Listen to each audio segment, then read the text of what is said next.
the Protectors of the Wood adventure series.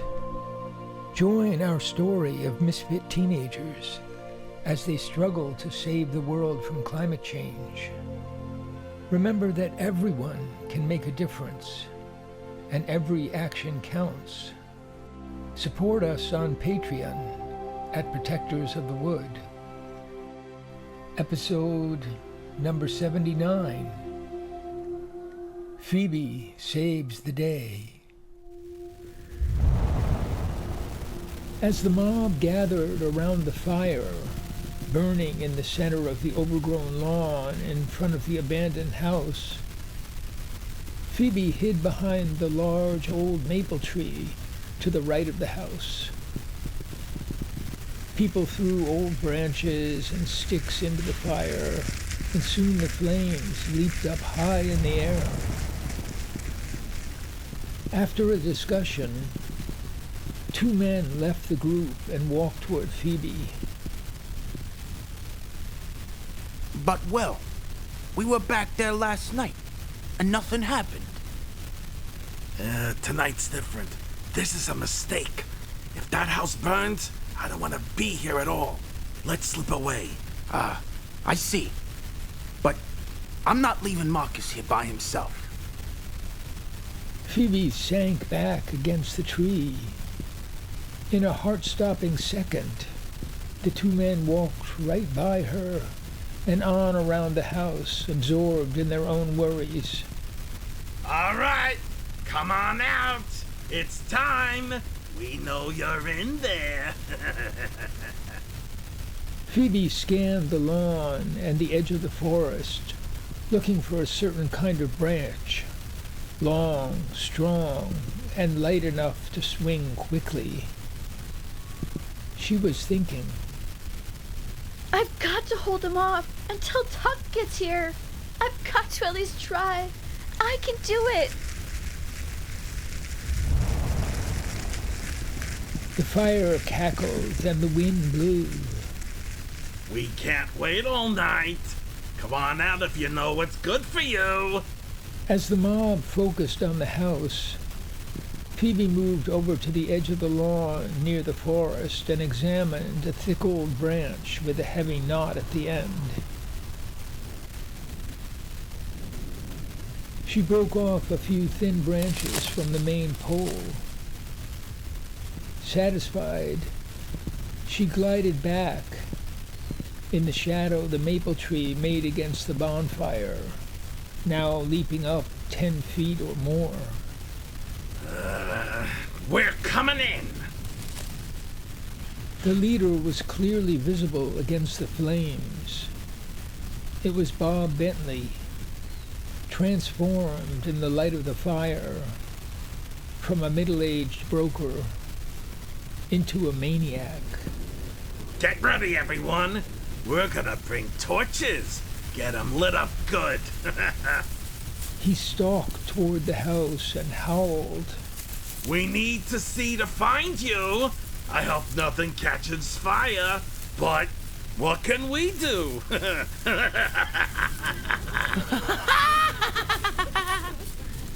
About a dozen men and a woman were putting the ends of large branches into the fire, and soon had long, flaming torches. The group advanced slowly toward the house. Stop! Stop! You could kill someone. Stop! Is that Marcus? Oh, I knew he couldn't take it. Grab him. Grab him. We'll forgive him. He was soft on the girl, bewitched. He's lucky it didn't work out. That he'll understand someday. That is enough. You let him go. You've taken this too far, Bob Bentley. Leave Marcus to me. Marsha's right. Get off it. You'll all be sorry. The torchbearers regrouped around the bonfire. The sobs and wails of the desperate Marcus echoed through the night. The wind whipped the bonfire into a frenzy. The flames danced and roared. Last chance.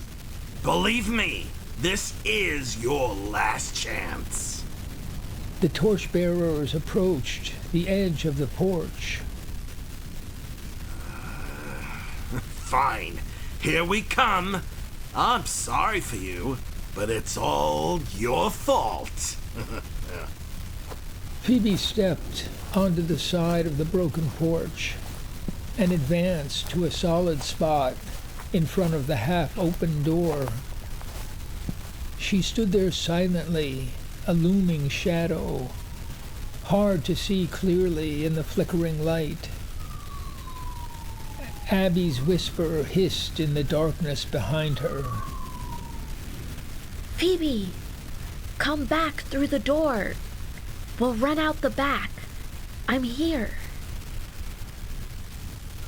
Phoebe's mind raced ahead, playing out an imaginary chase scene in which she was caught. Waves of heat reached her on the wind. Aha! Well, looky here. We've scared up a witch. See? I told you how to do it. Didn't I tell you?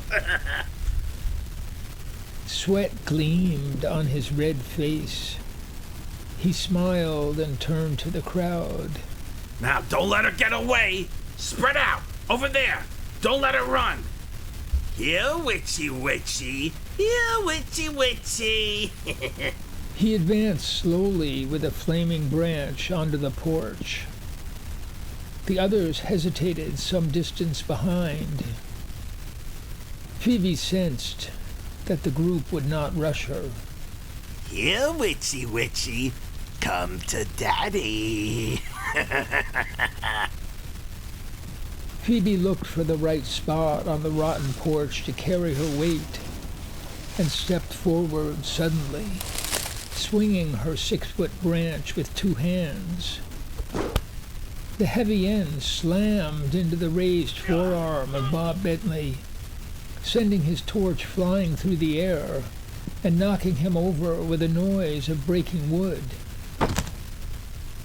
He lay stretched out, one leg invisible through the broken planks. He moaned. The others were now 10 or 15 yards away. Slowly, Bentley crawled off the porch and stood up. A gust of wind swirled through the trees. The flames of the bonfire roared up at an angle and licked the branches of a nearby tree. The leaves singed and smoked. Phoebe realized that Abby was standing next to her with a long branch of her own. You're here. I'm ready. Abby sprang forward and grabbed the fallen torch flickering on the rotten wood and threw it off onto the grass. Joe! Son of a... You little son of... I'm gonna burn you. I'm gonna burn this place! Bentley turned to the group behind him. Do you hear me? Cowards! Let's take him! Get the real burning logs! A few minutes later, 4 men stalked toward the porch with flaming logs, 4 or 5 inches thick. The larger group lingered behind. Stop! Stop! You'll all regret it, you fools! Marcia ran in front of the men. Stop! Stop! But one man took a few quick steps and threw his flaming log. Phoebe and Abby stepped aside, and the log landed on the porch with a burst of sparks. Abby threw it back onto the grass. Phoebe suddenly looked into the distance and pointed to the front gate. Police! Police! We're saved! The torchbearers hesitated and then stepped back and turned to look. A dark form, like a moving shadow, dropped swiftly out of the air at the faces of the mob, curving off at the last second and disappearing over the trees. People cringed and cried out.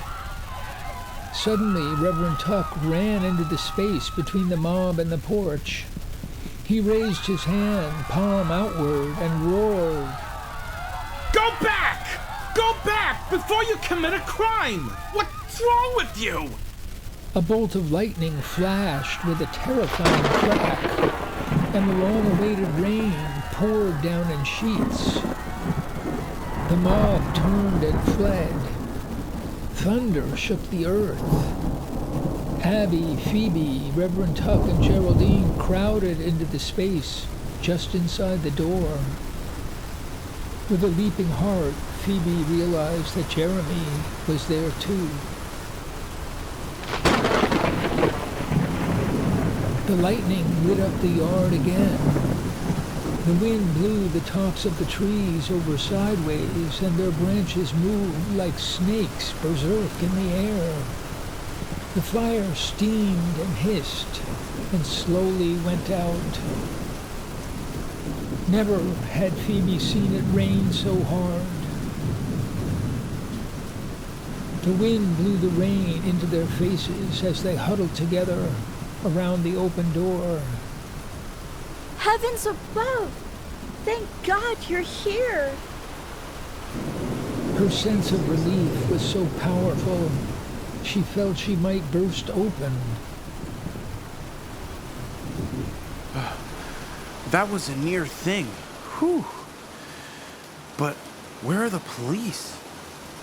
Well, it's a good thing that we didn't just sit back and wait for them to arrive. There's no police.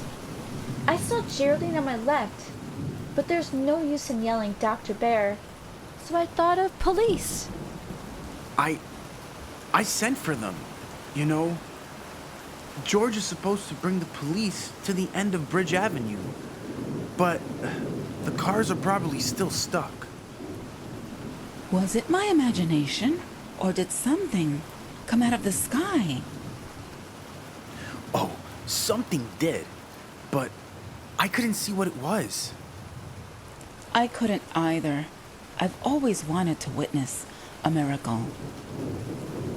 Do you think that might have been one? It was, to me.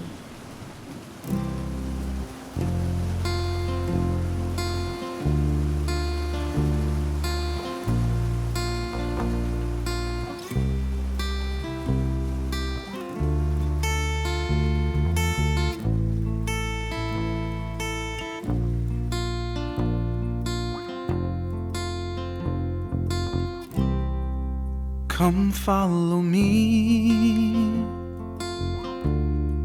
It's alright, you see. There's nothing for you to fear. Come on over here. You can see me through your tears. I'll listen to you. I hear what you say. Go ahead and cry from your heart. I'll see you part. With me, there's always a way.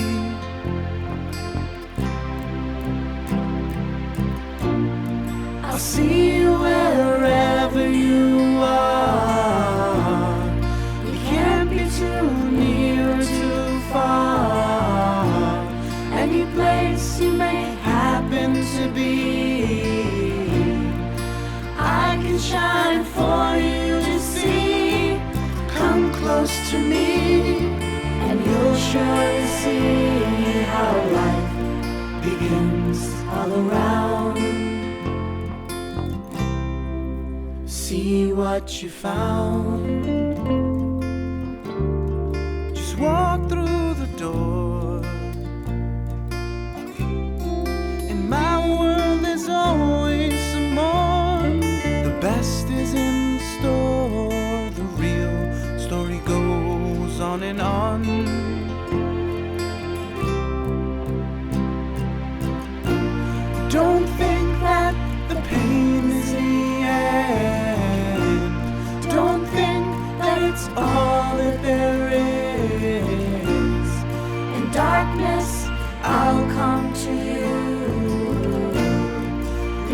Remember, I'll always come through if you only knew. It's all really true how life begins all around. See what you found. Thanks for listening to the Protectors of the Wood Adventure Series. Find all our projects on protectorsofthewood.com and support us on Patreon at Protectors of the Wood. And to all the eco warriors out there, remember that everyone can make a difference and every action counts.